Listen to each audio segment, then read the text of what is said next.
like you said, Toni, this is just, as a film, it's a better told story. It's really engrossing. The action is incredible. It's, long, but if someone's fine with that, I think it's understandable to want to show them that. I don't know how you would ever watch this and then survive Araragi in Bake.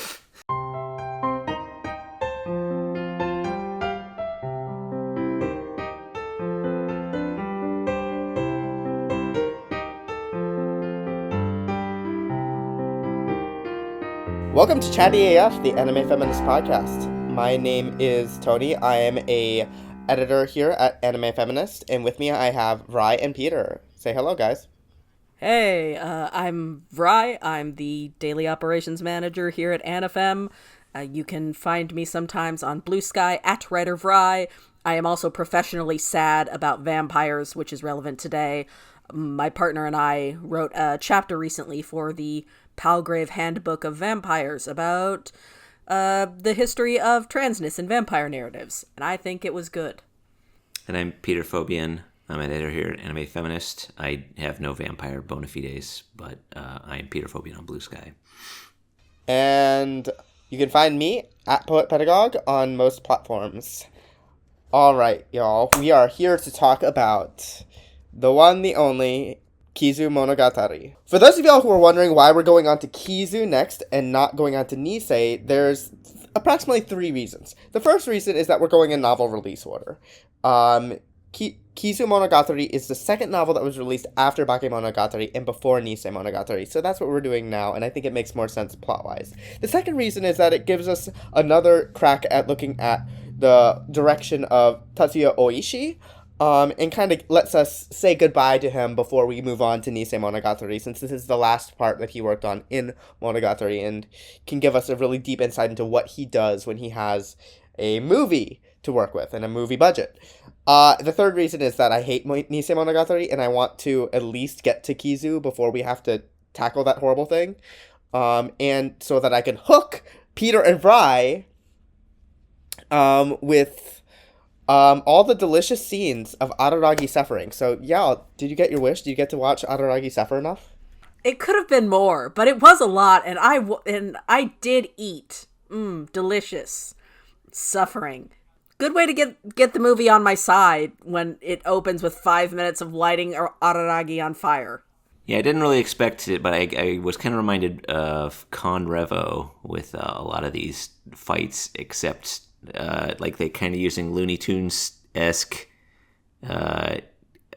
contrivances and like pratfalls and, somebody becoming stiff as a board after they were punched, that kind of thing, except rather than like Sentai action with these like cartoonish foibles, there was people getting their arms ripped off and their chest punctured by somebody else's head or stuff like that. So the gore was pretty spectacular, I have to say.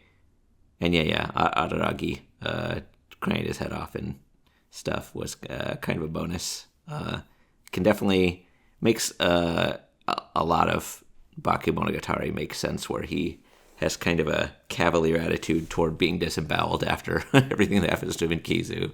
Yeah, the gore filled me with so much joy, because one of the things that I miss most about 80s anime is how incredibly, like, body horror fleshy it is, like, the loving amount of detail given to viscera, because you get blood in anime now, but it tends to be either painted black or a bright neon color, and then, or, blurred out for the Blu-ray release.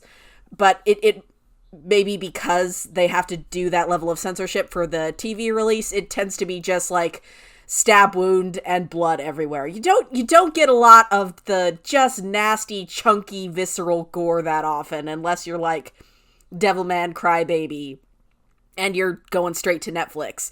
But it wasn't just gory, it was really creative in how it used that gore.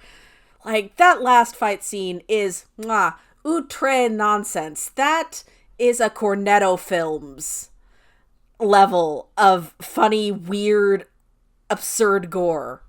I tip my hat to it. Screaming Mad George would be pleased with this film. I will say, the first time that I saw the final scene, I suppose we should just move on to our impressions of the movie in general, but we can start with our impressions of that final scene.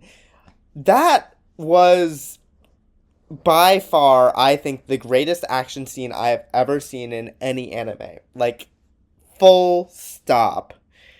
I truly adore the final fight in this movie. There's so many I remember the first time I watched it, I paused it. I yelled at my roommate to come over here and watch it with me because I was just like, you have to see this. It is such genius. And especially, I think the movie, it truly had me when Araragi starts spinning like a top, and then his top half of his body flies off, and his bottom half is just walking around, while his top half is like doing a handstand, walking on handstand legs.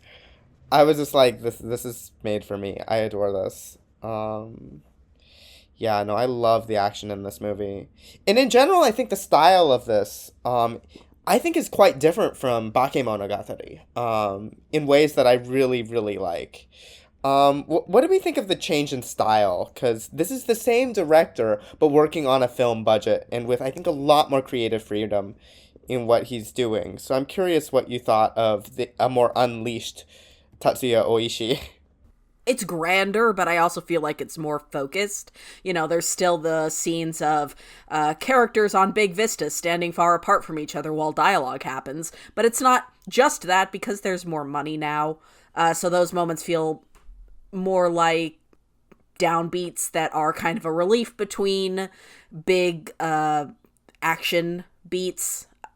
So they're a little bit something to look forward to as opposed to something to kind of sit through. I really like the use of the reduced color palette where it's almost entirely yellow, black, red, a little bit of white.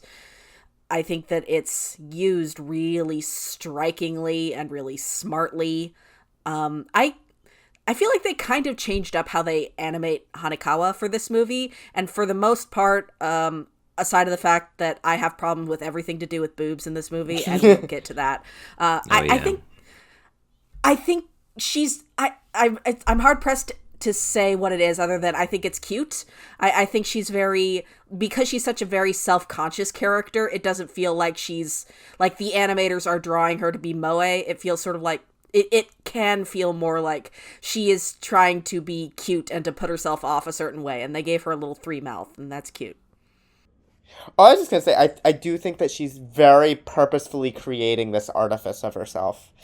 In that, I think it's very interesting to me because I think the only time that we ever really see her cry or, like, come close to crying is when Araragi first rejects her. And I think after that, she doesn't really, like, fully show herself again until parts we're going to get to later in the series.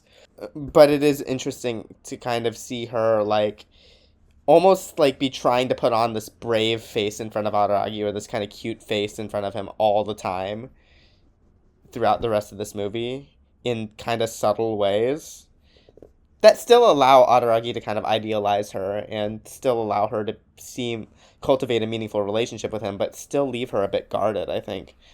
No, just my partner does continue to have laser-guided worst timing of walking through the room with this series.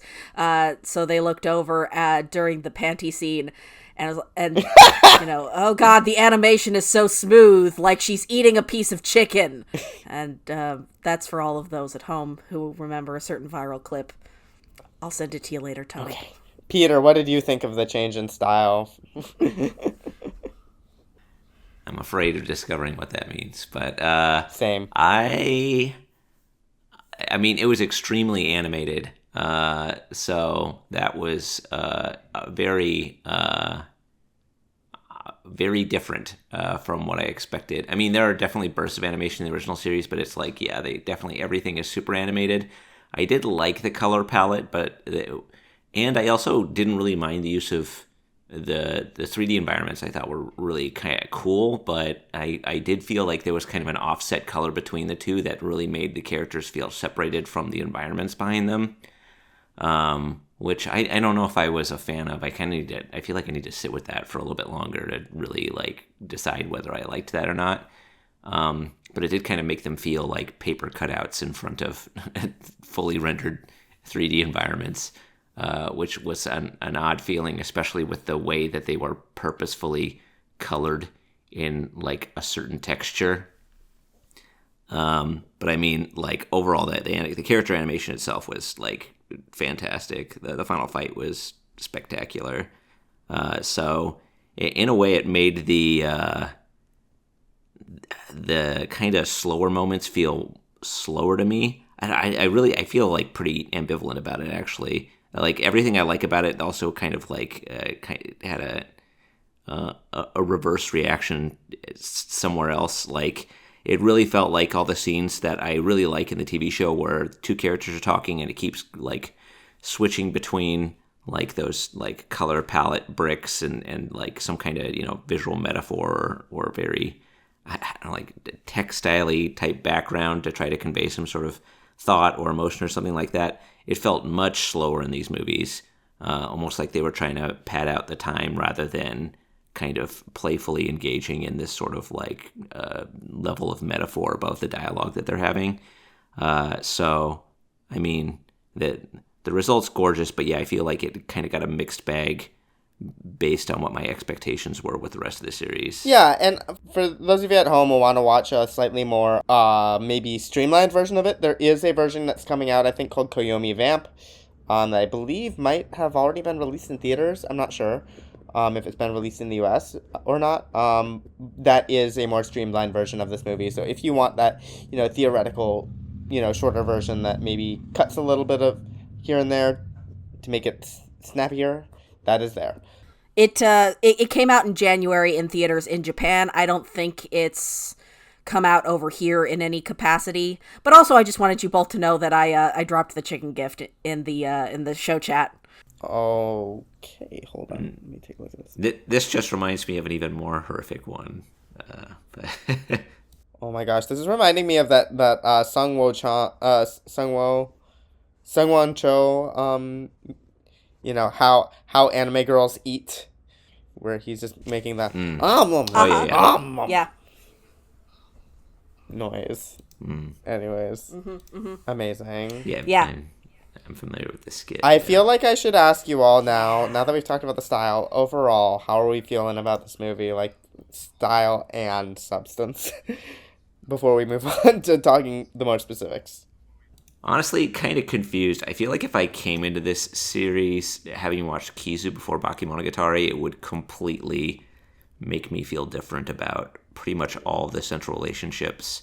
I don't know if there's another part that specifically like does in real time the Tsubasa Cat storyline, or I don't know, the one that's referenced during Tsubasa Yes, Cat the first time there that is. she. Okay, yeah, because that one, like, I guess I wasn't really aware that Hanekawa was that knowledgeable about Shinobu or Kiss Shot.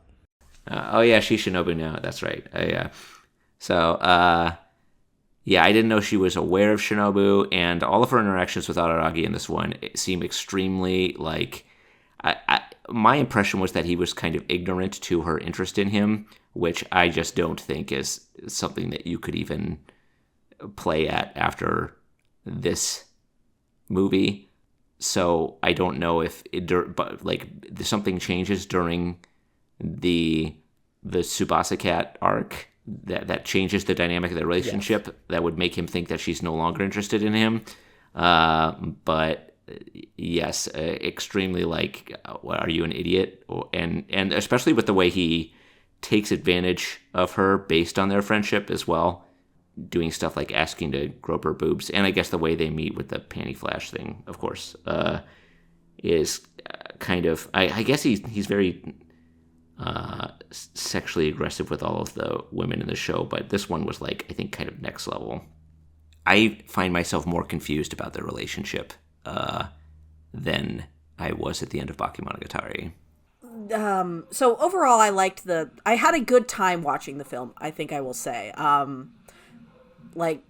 think on the whole, I would liken For some reason, Monogatari keeps drawing me back to Imaishi, but I think I would say that if Bakemonogatari is Kill la Kill, has a strong central romance, some really neat characters, some interesting thoughts, and is also just drowning in its own bullshit, then then Kizu is closer to Promare. It's not free of bullshit, and Toni, I know that it makes you really literally physically nauseous, so you weren't able to watch it, but it's probably the more distilled version of the same central ideas.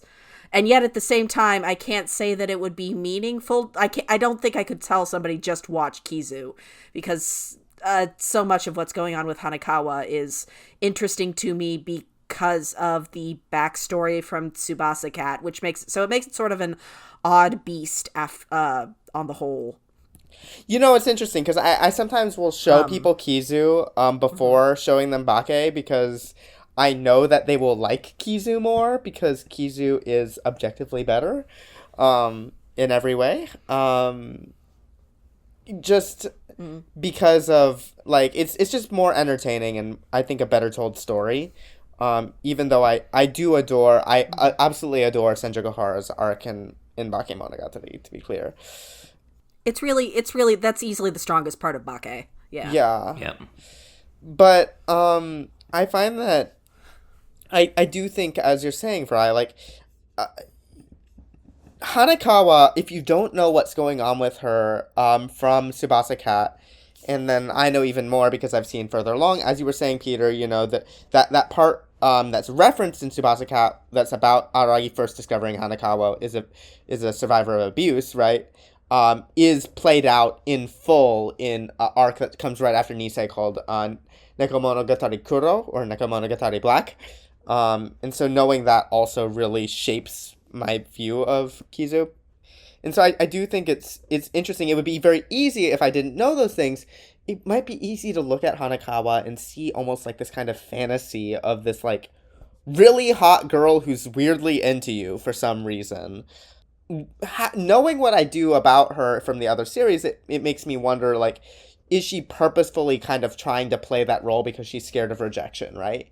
And obviously she is in fact horny for Araragi. That is very clear from every interaction that they have, that she is very into him.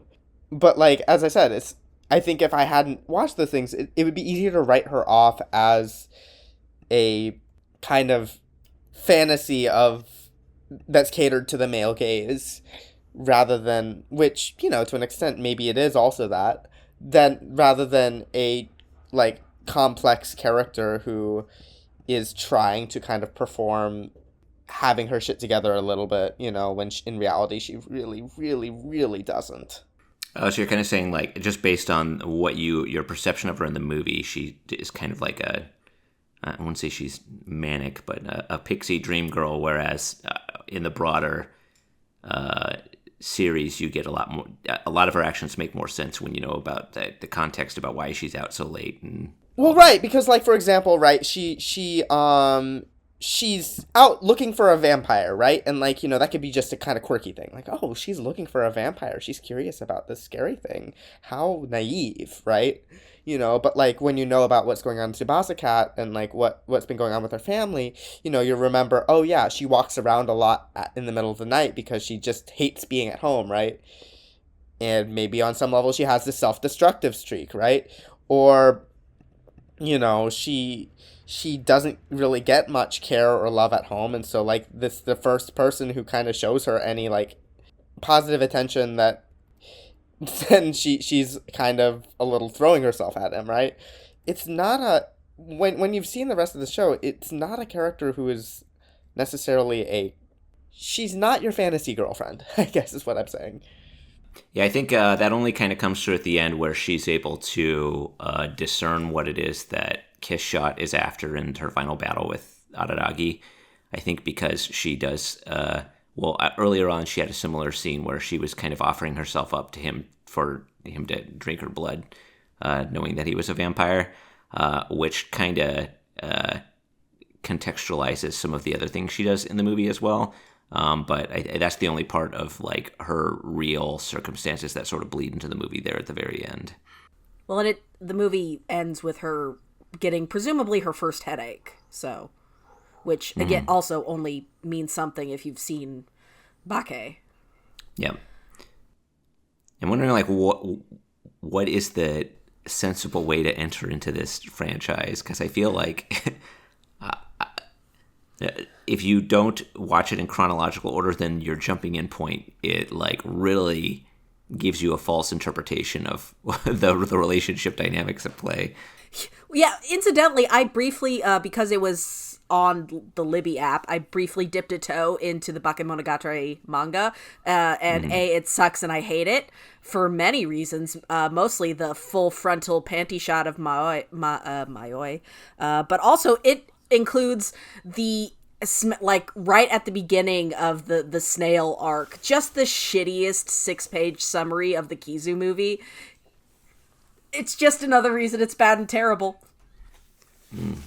Thinking more generally about, I can't imagine, like, on the one hand, this is, like you said, Toni, this is just, as a film, it's a better told story. It's really engrossing. The action is incredible. It's, long, but if someone's fine with that, I think it's understandable to want to show them that. I don't know how you would ever watch this and then survive Araragi in Bake. Yeah, literally, I like the opening scene in Bakemonogatari after another Hanekawa panty shot is, and the whole thing with him catching Senjogahara is him asking Hanekawa about Senjogahara in a way where it feels like he's very interested in Senjogahara, and you can kind of interpret Hanekawa's reaction based on that. And if you had just watched Kizu beforehand, you would. I feel like my impression would be like, wait, what the hell's going on right now? Like, because obviously you know that Hanekawa's into you, and now you're asking after this other girl that way, and she thinks that you're interested in her. Very obviously, like, what are you doing, man? Like, you got to coach this somehow. Otherwise, it's going to come off like this girl that is interested in you. You're just kind of casually asking her about another woman on campus. After you tried to feel her up and took her panties. Yes. There's so much going on there. Also, we got to get to Neko Kuro because it will explain so much, I promise. Okay, yeah. You can't dangle that carrot in front of me forever, Toni. Yeah. No, the thing about this show is that it just so gradually reveals everything. Like, there's the order is so non-chronological. It only eventually gets to a vaguely chronological order, and that's just vaguely once we get the second season. And even then, it's like basically not at all. But yeah, no, I think that also is part of what makes the show interesting, though, is the fact that, like, you wonder, like, wait, what's going on? Why is Araragi talking, like, so, like, interested in Senjogahara right in front of Hanekawa when he knows that Hanekawa is into him, right? Like, it's a question of, is he purposefully playing dumb because he's afraid of confronting her feelings, right? Or is he not aware of them? And I'm much more inclined to believe that he was very much aware of them, but was just really, really uncomfortable with them because of the things that, that he learns about her life and being afraid of intimacy with somebody. Hitagi Crab is largely the process of Senjogahara processing her shit, right? In starting on the healing journey. Hanekawa has nowhere near processed her shit and is in fact still in the shit, right? She's still experiencing the shit during the events of Bakemonogatari, right? So I think that Araragi on some level, like, he loves to save people. He loves to save girls, but actually being intimate with their real emotions and, like, when they're in the shitter, I don't think he's necessarily ready for that, I guess. I don't know. You mean solve their supernatural problems, but not assist them with any kind of real world problems? Because that was kind of my interpretation where things left off in Bakemonogatari, because Hanekawa was obviously in the... I mean, I guess he was perfectly aware of the abuse she's suffering at home, but they had reached this equilibrium in their friendship where they just sort of just didn't talk about it. and she was silently suffering every day, and then they were just basically casual friends at the point where Bakemonogatari started, where he was politely ignoring her problems since he believed he had solved the one that had a supernatural origin. This is a film that requires Araragi to grasp the idiot ball with all his might and go, "Oh my god, vampires kill people." Yeah, that's true. He didn't.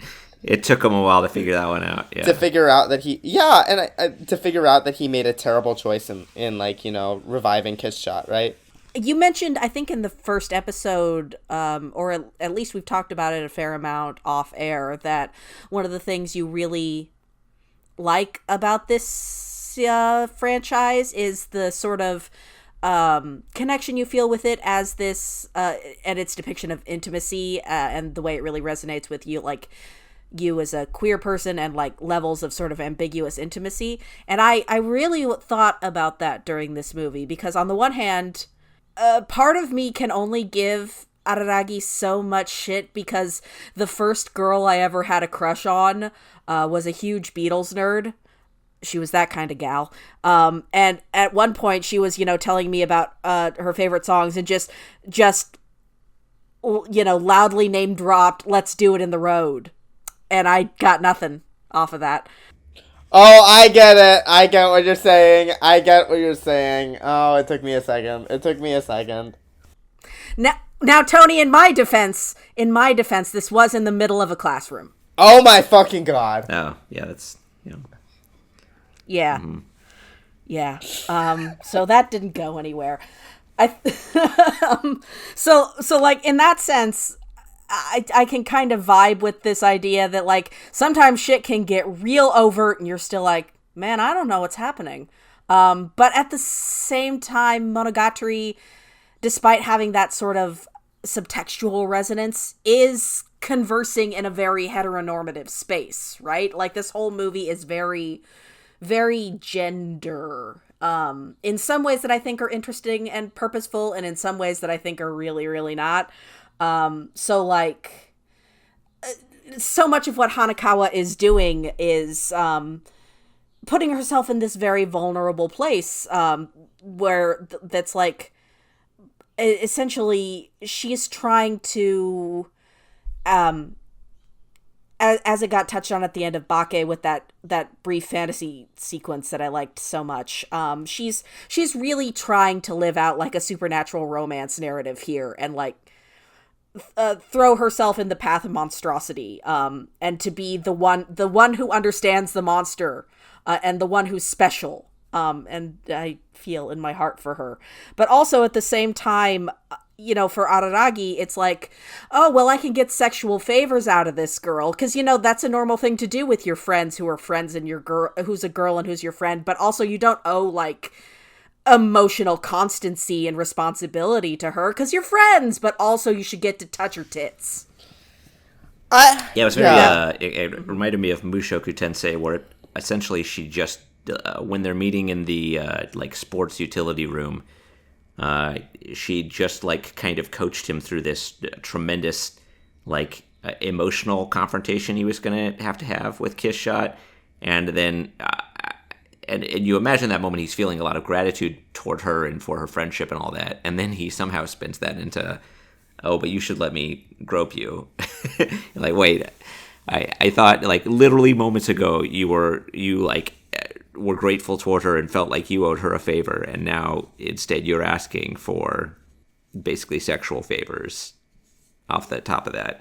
Makes me feel like you didn't actually learn anything. One thing that I've been trying to figure out every time I've tried to watch this is how much of that scene is just a fantasy sequence, right? Like him imagining in his head what that would be like, right?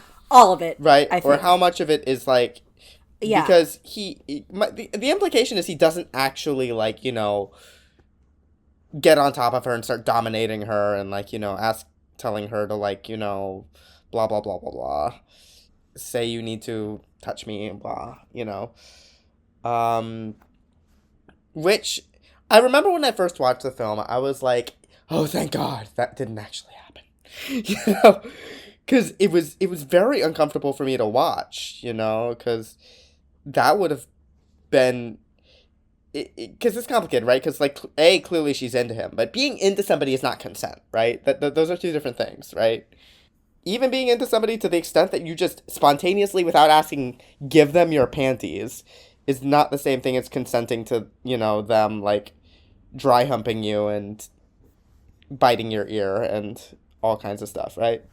That scene is so, because like for a hot second, the movie had me insofar as like, yeah, there's fan service in this, and there's some bullshit moments. And this man has no idea how breasts work.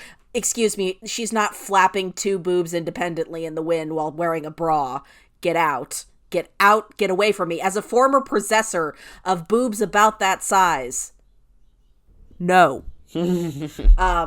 But like I did kind of respect that we detour to be horny about Araragi for like a hot second. Oh yes.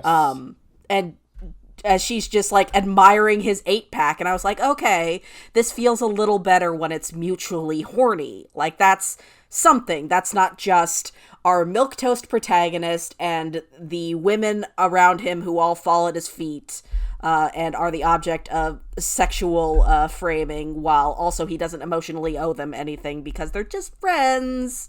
But also then, in some senses, I think that the groping scene is kind of interesting insofar as, like, it's him imagining it just using cut and paste lines from a porno. Like, those are all porn lines that he's using, and they're super hackneyed. But I also don't think it.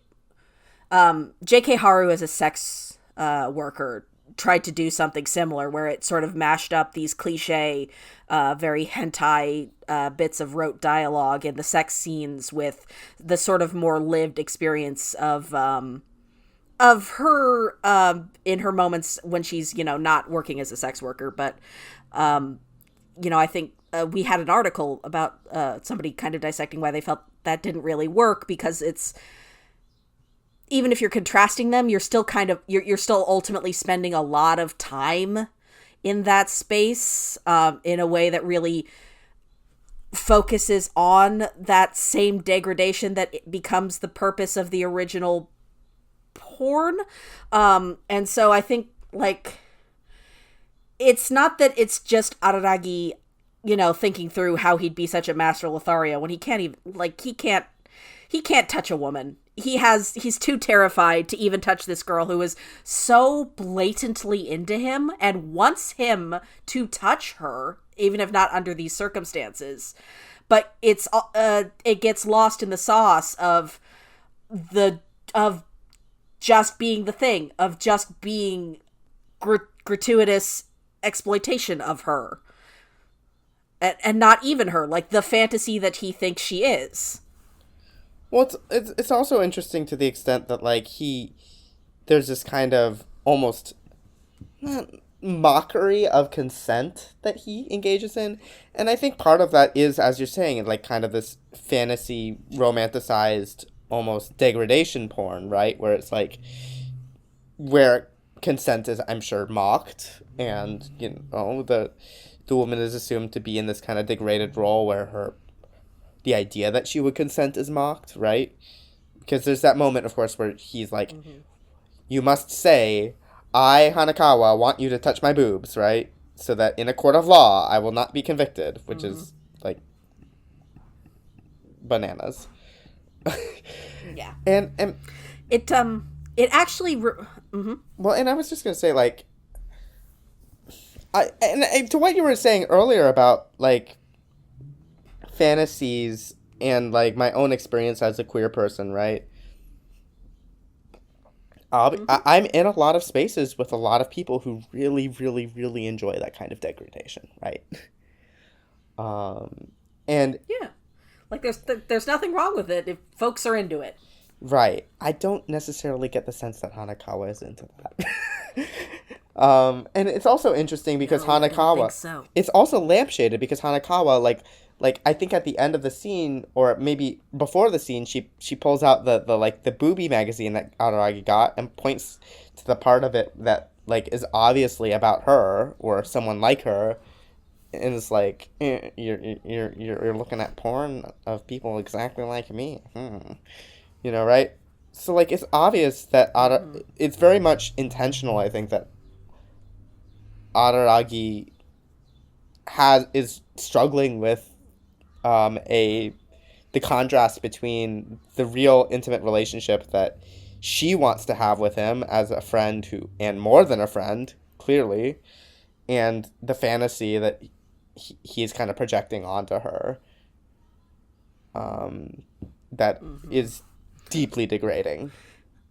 Like, I think it has some awareness of the fact that, like, I think, even if I think it sort of falls into just doing the thing, I think that scene is meant to show sort of a gulf between Hanekawa the person and Hanekawa as sort of configured in Araragi's brain as, like, this simultaneous Madonna whore figure where, like, he's horny for her because she's got big jugs, but also she's this pure saint that's too good for him. Like, the amount of scenes where she's backlit by this ethereal light are truly something. Well, that's also interesting because during that scene, right, it's not clear she's enjoying it when he's, like, dry humping her and, like, preparing to grope her. It almost seems like she's not enjoying that, right? And, like, in that sense, he's projecting onto her this almost bodice ripper, right, thing, when I think that under different circumstances, right, based on what we had seen earlier, if they actually were fucking, she would probably be a lot more into it than what we saw, right, in that kind of degradation fantasy. Yeah. And I think I would sort of make jerk-off motions at you, but you could maybe make the argument that they're both sort of talking past one another with their respective fantasies, where, she wants to be the heroine of this supernatural romance who wins over the broody vampire and is the only one who understands him, and he wants to fuck her, like, in a terrible porno mag, and then but also have her be, his bang maid who takes care of all of his emotional needs. But I think that Hanekawa even then is still allowing herself to be a lot more vulnerable and has a lot more to lose in that situation, and it's not necessarily an equivalence. And I'm also very weirded out by how this movie treats Kissshot's body, because it's like it's so disinterested in her as her 27-year-old self. Like, she has the scene at the beginning where she's sort of in this imposing look, and even if she doesn't have her limbs, but then the boob jiggle kicks in once you've layered over the crying baby sound effects, and she's, like, sobbing and begging him for help in a really pathetic way, where she's, dropped this imperious, femdom sort of vibe. We don't spend a lot of time with her except for this sort of comical Grand Guignol combat scene at the end. We don't spend a lot of time with her being sexy in her full adult form. We spend a lot of time seeing her ass cheeks when she's, I guess, apparently supposed to be 12, according to that one line of dialogue, physically. I know this is not an everyone thing, but I really, really hate the shiny blush effect. Like, I think it is meant to make a character, specifically characters that are young and female, look more sexual because it's blushy and sort of makes the skin look flushed and, pink and inviting like lips. And I think, part of the reason for this, something you would point out for that subtext is they're not putting the cute little blush stickers on Araragi, are they? So it's just weird to me that the fan service shots go away the older her physical form gets, except for that one really great scene where they have, like, their rooftop date, and I really like that scene. Oh, that scene is so lovely. Yeah, what do you think of Kiss Shot, Peter? What do I think of Kiss Shot? That's a good question. I don't know. Whenever it's weird. I keep wanting to talk about the movie, but whenever I think about it, I just sort of think about it in the larger context of the series. So, like, given all this, God, I don't think we should be talking about the ending yet. I can say as far as like her like physical presentation, I did kind of note that it, especially after her first transformation, it did a lot of because her clothes changed as well, and it put her in kind of this sheer dress where, of course, like Hanekawa, she was getting backlit and you could see it was transparent and she was obviously not wearing anything underneath it. And I was like, why? This is an interesting time to really start doing those sorts of shots, as opposed to, well, before and then after. So I'm not quite sure. Well, I mean, I'm very distrustful of why they did that, of course, but I don't know if they were. Because you've seen Bake. Yeah, I guess so. I wasn't really a fan of that. I also did not like that crying at all. I think they were trying to convey that like that was what led him back, as he could just hear like the whimpering started sounding like pathetic and helpless like a child, so he came back. But it seemed very infantilized. I mean, literally. There's no other way to describe it. That's exactly what it like. Couldn't get more textbook than that, right? Well, she's also dying, so Like, she is fully dying, but Yeah, but then we, in the end, we circle back around to her purposefully trying to die for his sake, which I guess you could call character progression on her part, but or just being entrapped in the same way as all the other women in this series are to Araragi's, we'll call them charms, I guess. Well, I also think, though, that's... I don't think it's just that she's character progression. I actually think that's character regression, because a lot of that is connected to her backstory, where she was unable to to choose to die to render her first minion a human again, to make her first minion back into a human, right? And so she wants to do that for Araragi because of the guilt that she feels over kind of inadvertently destroying the life of her first minion, I think. I think also a lot of this movie is about self-sacrifice, and not just the women in the movie, but also Araragi. I mean, this movie is all about Araragi's, self-hatred and self-destructive tendencies, which isn't to say that, the girls in Monogatari don't have an issue with the kind of revolving around the orbit of Araragi at the expense of everything else in their life. Though that will be complicated in second season. Well, in Araragi's case, it's always very heroically presented, too. I didn't know if the series really wanted to present it as heroic or not, but it definitely felt like he was just as Oshino said, it was a way that everybody would suffer instead of getting the outcome that they all truly desired. Yeah, like, I think you can definitely say there are moments in Bake that are critical of Araragi and want us to know that he's not a good person, but I think that is continually fighting in that series against the sort of harem format.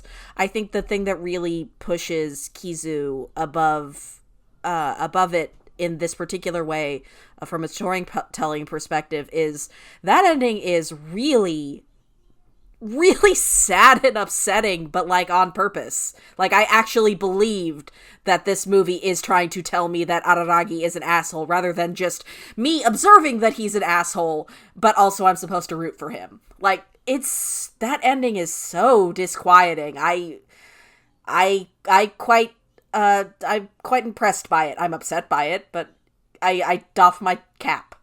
Yeah, because maybe I was, again, just kind of digesting it as part of the larger franchise where, like, specifically, Senjogohara says one of the reasons she falls in love with him is because of his, like, selfless self-sacrifice toward not just her, but anyone he encounters who needs that assistance. But, yeah, in the context of the ending for the movie, yeah, it did not feel like, it felt like he was being heroic despite the wishes of Kiss Shot, and it did not feel like he had found the like threaded the needle to find the good solution to this problem that they'd run into. He just had decided to not do the hard thing and instead caused all of their continued suffering. Yeah, I think that there's a question of, like, what... I think this movie is also interested in the idea of accountability. Like, what does it mean to be accountable for your actions, right? Kishshot is wrestling with her own accountability for creating her minions, right? She's like, I created this minion, now am I accountable to die to make that minion human again, right? Like, where characters, if you die, you don't really have to, like, confront the consequences of your actions. Yeah, it's really tied up in... I don't know if I'm derailing you, but I think it's also really tied up in, because Hanekawa is able to recognize what Kishshot is trying to do, because I feel like she has a similar self-destructive streak, or similarly self-sacrificing, I should say. Well, no, self-destructive, because it's almost like finding a good justification to punish yourself. In Kishshot's case, I think, yeah, she definitely, like, kind of...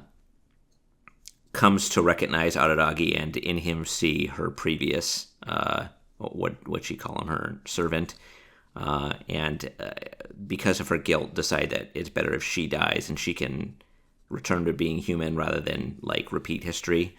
But Hanekawa can kind of see her readying her to sacrifice herself for his sake and intervenes to try to stop it. Yeah, whereas Araragi is so wrapped up in his own self-sacrificial bullshit that he can't see that, right? You sort of brought up earlier that, like, Hanekawa is the only one who is able to figure out what's going on with Kishshot, while Araragi, just is too busy focused on the thing immediately in front of him and his own feelings.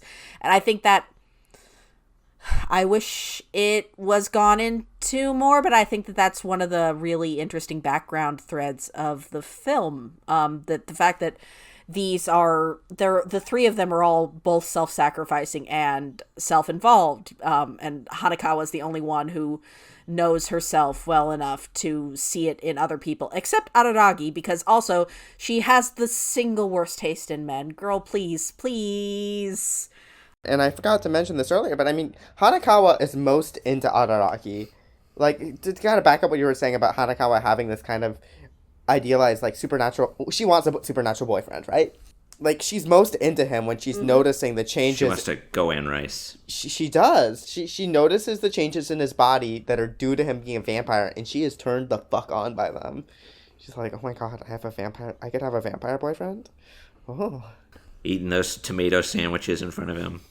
Oh, how sexy. She's so thirsty, and I want good things for her, and I want her to have literally any other partner. Please, God. The other thing I think is interesting to talk about is Kishshot's loss of bodily autonomy, because I think bodily autonomy is, I think, a big theme in this movie, right? Like, choosing what happens to your body, and... At the end, the ending really is she completely loses her bodily autonomy. She loses her autonomy generally. She loses her name. She loses her, like, any kind of identity. She loses her powers. She becomes a child. And she becomes forever dependent on Araragi, right? All of that happens to her, and it's a nightmare. It is Araragi's save the sad girl narrative played as just horror. Like, it's really upsetting what happens to her. And there seems to be no fixing it. Yeah, the only fix would... Yep. Until, like he says, you can kill me at any time. Mm-hmm. So he's basically saying, like, I refuse to pull the trigger, but you still can if you want to kill me.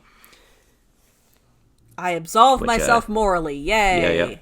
Yeah, I'm going to absolve myself of responsibility if we're going to commit double suicide here. But, I think that's kind of another way of looking at the ending, is he basically put the onus on her to end things, and in doing so kind of just return them to the way they were before, disregarding the fact that she ultimately did care about his life.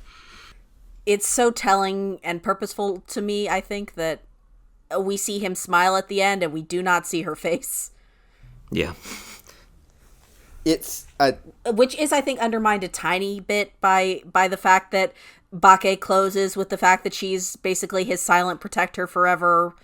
But I'll take it as a cool thing on its own. Yeah, I'm very curious to hear what you all think once we get to her parts in Nisei. But I do think it's interesting, right? Because, like, in Araragi saying, like, you can kill me at any time, again, like, it's this idea of death as kind of evading accountability, right? Like, you can get out of this arrangement by killing me, right? Yeah. Yeah, I definitely don't think he escaped the movie looking very good at the end of it, with where he finally lands with Heartshot, and, well, just based on our watch order at least, where things land with Hanekawa versus where they start with Hanekawa and Bake. And I think that it's interesting, and this gets back to the watch order question, right? Because it's like, is it a good thing that Bakemonogatari starts with probably the arc where Araragi looks the best, right? Out of almost any arc in what we've seen so far, right? Like, he is at his best when he's with Senjukahara, right? Mm-hmm. Whereas Kizu... unquestionably. ...is, like, him at his absolute worst, where he's a pathetic edgelord who is making terrible choices that will negatively impact the people around him, you know, forever, right? Hanekawa, I think, knowing more about her, I think really changes how she appears in the movie, too. Because I know you could definitely see her interest in him and this kind of, her ability to put herself in, obviously, this dangerous situation, whether it's because of a singular interest in the supernatural or whatever the reason. But knowing what you know about her in retrospect, I think does really color the way you interpret her actions in the movie, which I think is very interesting. I also have to give them credit, considering how much time Bake spent with these long conversations about the kanji that Nishio-san chose for these characters' names and why they're meaningful. Please appreciate me. They never overtly address the pun in the title, and by God, I appreciate that, because it's a pretty good one. You mean... Oh, well, you know, Kizumonogatari is Scar Story, but Kizuna is also Bonds, and the movie opens with Araragi's edgelord monologue about how he doesn't want relationships to other people, and it closes with his story about how, him talking about how this is the beginning of his and Shinobu's story as damaged people. So it's about the intertwining of emotional bonds between people and also the scars that are left by and necessary to be human beings. And oh my God, themes. Look, themes. You have themes. Yeah, the bite marks on his neck never going away, representing his relationship with Kishot. Yeah. Although, I mean, definitely what did not just shove it down your throat like Kiznaiver did. God, the number of times they referenced scars and bonds in that show. I don't know if anybody even remembers it anymore. No. Okay. Yeah, when you put it that way, it had a tremendous amount of restraint talking about that one particular pun compared to Trigger's strange anime. Well, I think it's also interesting to me because to an extent, right, this is a critique of edgelords, right? A critique of a very specific kind of edgelords, like, who are like, I don't have any need for connection, and then the minute that they can get any connection, they latch on to somebody so hard that person loses all autonomy, right? Right? Because that's the thing, right? Like, Araragi starts off, and he really is starting to build, I think, somewhat of a, like, okay relationship with Hanekawa, you know? I think he feels secure enough in their attachment that he can say to her, like, hey, why don't you just wait for me at school, you know? I'm gonna deal with this shit, and, like, you know, then we will, you know, pick up where we left off. And that's not necessarily an unhealthy thing to say to her, given he wants to protect her, right? Yeah. It is extremely pathetic the way he says, what was it, friends make you weaker or something, and then she gives him her contact information, and the moment she's out of sight, he's yippee skipping home. Yeah, it's a pretty... Not a good look. Yeah, based on your entire moral philosophy leading up until that moment. That is such a profoundly teenage thing, though. I kind of like that scene. Yeah. No, it was good. But then yeah, definitely the fate of all people who say I don't need friends because they have trouble making them. And then at the end, right, like he literally attaches somebody to him so tightly that they will never be able to escape no matter what they do, right? Unless they kill him. It seems to me to be this kind of interesting critique of, like, somebody who, or the type of person who has no idea how to create secure attachments, right? Like, either they're, get the fuck away from me, or I will now attach you to me so tightly and so abusively that you lose all autonomy. God, does Senjo Gahara ever find out about this relationship? I feel like she might have some feelings Oh, about it, my... Sorry, again. I would hope spoilers. At what stage in your relationship do you reveal to your girlfriend that you have a mutually codependent, destructive relationship with a 500-year-old vampire who looks 8 now? BT dubs. That's fine. Yeah, yeah, the 8-year-old vampire. He was not supposed to lie to her anymore. They agreed. Mm-hmm. No lying. No lying. Would you mind telling me how this film comports with your understanding of vampire narratives as our resident vampire expert? It made me laugh that episode is clearly, like, I can't even get a lock on the level of malice on it, frankly, because he comes and goes so quickly, but episode is so clearly an Alucard parody. That made me smile. A parody of what? Alucard from Castlevania, because he's a half vampire who has a grudge against his own kind, and he travels by turning into mist, and, he's blonde with wavy hair.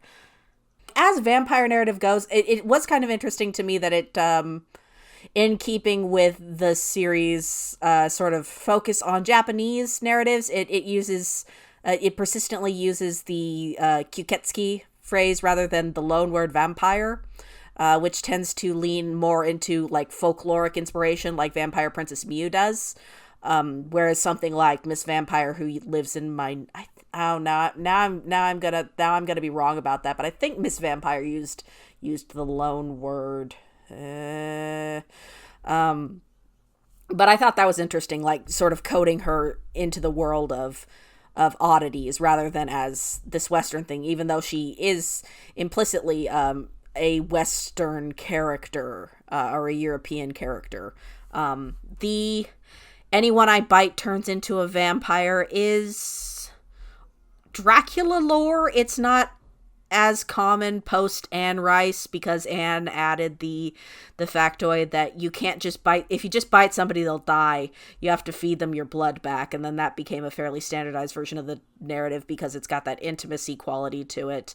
The reattachable limb stuff is her, though. And I've not seen eating the entire body of your prey before. I'm sure it's been done, but that's the first time I've seen that. Also, fucking top tier, the scene where the Araragi's nightmare scene where he dreams about kissing Hanekawa and then rips her face off. Holy shit. God, the gore in this movie is good. Yeah, I was wondering if that was the implication, whether she actually eats people rather than just sucks their blood, because she was chowing down on that guy. Well, she drinks blood, but anybody she drinks blood from becomes a vampire like Araragi unless she then eats the entire corpse. That's basically. not quite true, because remember, say, hold on. Let's remember, she did also suck the blood of Hanekawa to do an energy drain on her, and Hanekawa did not turn into a vampire. That's true. Can you turn into a vampire if you're already something else, though? But she was like energy vampiring in that case, so I guess it's something different. And also, she'd already lost most of her powers. I don't know. Also, every time, the inclusion of the line, "You've got to be the first person to willingly offer your neck to a vampire," is some nonsense. Daniel Malloy did not sweat buckets in 1976 for you to say that nonsense. Respect the original vampire fucker. I also remember having that thought. I should have written it down. When she said that, I was like, I don't think it's that hard to find somebody who would be down. You must not be looking very hard. Okay, so to talk about Buddhism, the Buddhist imagery, I think, reaches its peak at the moment where Araragi realizes just how shitty of a choice that he made, right? Because the Buddhist imagery kind of really gets strong when, like, he has this kind of almost hallucinatory encounter with Buddhist imagery right after he encounters Kishot eating eating guillotine cutter, who, by the way, totally deserved it. Fuck that dude. Fuck that dude and what he was gonna do to Hanekawa. Yeah, eat his face right off. Very happy, eat his face. And I think that there's a couple different ways to read it. I think on one hand, the movie's really interested in this idea of attachment, right? And secure attachment versus anxious attachment versus avoidant attachment. And to what extent can we have healthy attachments while not, like, how do I put this? Becoming weaker, or when somebody else hurts, we hurt, right? Like, when attachment creates suffering, right? I think thematically the movie is trying to do things, like, I might interpret it as kind of about a little bit of that, right? Yeah, and the way that ties into the idea of the nobility of denying the self and denying attachment versus the fact that the story is all about how we need attachment because that's what makes us human. Right, and I think also, like, the characters, I think you could also talk about the characters being caught in a cycle of samsara, right? Is she dispensing with an earthly attachment by allowing him to kill her, or just affirming it and ensuring that she won't break free of the cycle of samsara? I mean, that's a question, right? Like, I think also the ending is interesting in that context, right? Because in a sense, she's reborn as Araragi's kind of pet. Well, not her desired outcome. No, absolutely not. And the thing is that's the thing, is rebirth is not a happy thing in Buddhism. Rebirth is just being put right again back into the cycle of samsara, right? And so, yeah, as you're saying, it's kind of an attempt at escaping the cycle of samsara for her to die. But, yeah, again, is it really, though, when she's dying because of her guilt partially over her guilt over her inability to protect her minion, or not protect, but, like, make her minion back into being human? A death for someone else's sake. Yeah, attachments in this movie over and over and over again, like, both provide characters with solace and comfort, but also cause them enormous amounts of suffering because they are unable to have healthy attachments, right? So, I don't know. That's my reading. We are about out of time. Any last thoughts before we wrap this up? I liked it. Like, I had a good time. I think it definitely tipped the balance of more things that I like than annoyed me, which I always take as a win, frankly. Yeah, I think it ended in a very interesting place, but also I am really now wanting to know what the heck is up with Araragi and Hanekawa after all, between that and Bakemonogatari. So in that way, I guess it's encouraged me to digest even more of this franchise. Well, unfortunately, all of that is on the other side of Nisei Monogatari, which, if we continue with this watch-along, which me, Vrai, and Peter will discuss, will be the next thing that we're watching. Yeah, I suspect we might take a little bit of a break, but folks have expressed interest, and I'd be down to do it. We just might have another different watch-along before we pick back up with it. We'll see. We shall see. Don't want to have 6 straight months of Monogatari. Yeah, I feel like our reader base might be like, when are they gonna wrap this up? Get us back to the lesbians that we came here for, please. And with that, we are wrapping up. This has been Chatty AF, the Anime Feminist podcast. If you like what you heard, please leave us a rating and review on Apple Podcasts. It really does help people to find us. If you really like what you heard, you can subscribe to our Patreon. If you subscribe to our Patreon, you can get access to our bonus episodes and also get access to our monthly newsletter and our Discord, where we talk about all things anime related. It's a really fun place, I promise. I hang out there. Many members of the team do too. And we also have a link tree where you can find all the different things that we do. That is, what is it again, Vrai? linktr.ee/animefeminist. Yep. That has all our socials on it, and both our Patreon and our Ko-fi. Yeah, and if you want to make more of a smaller donation, Ko-fi is really the way to go. We're currently doing a Ko-fi campaign to increase our contributor rate, or keep the raised contributor rate for next year. We are almost at 50% of that, so I wonder if one of y'all can make us hit 50% of that sometime soon. And with that, we'll see you next time. Bye, everybody.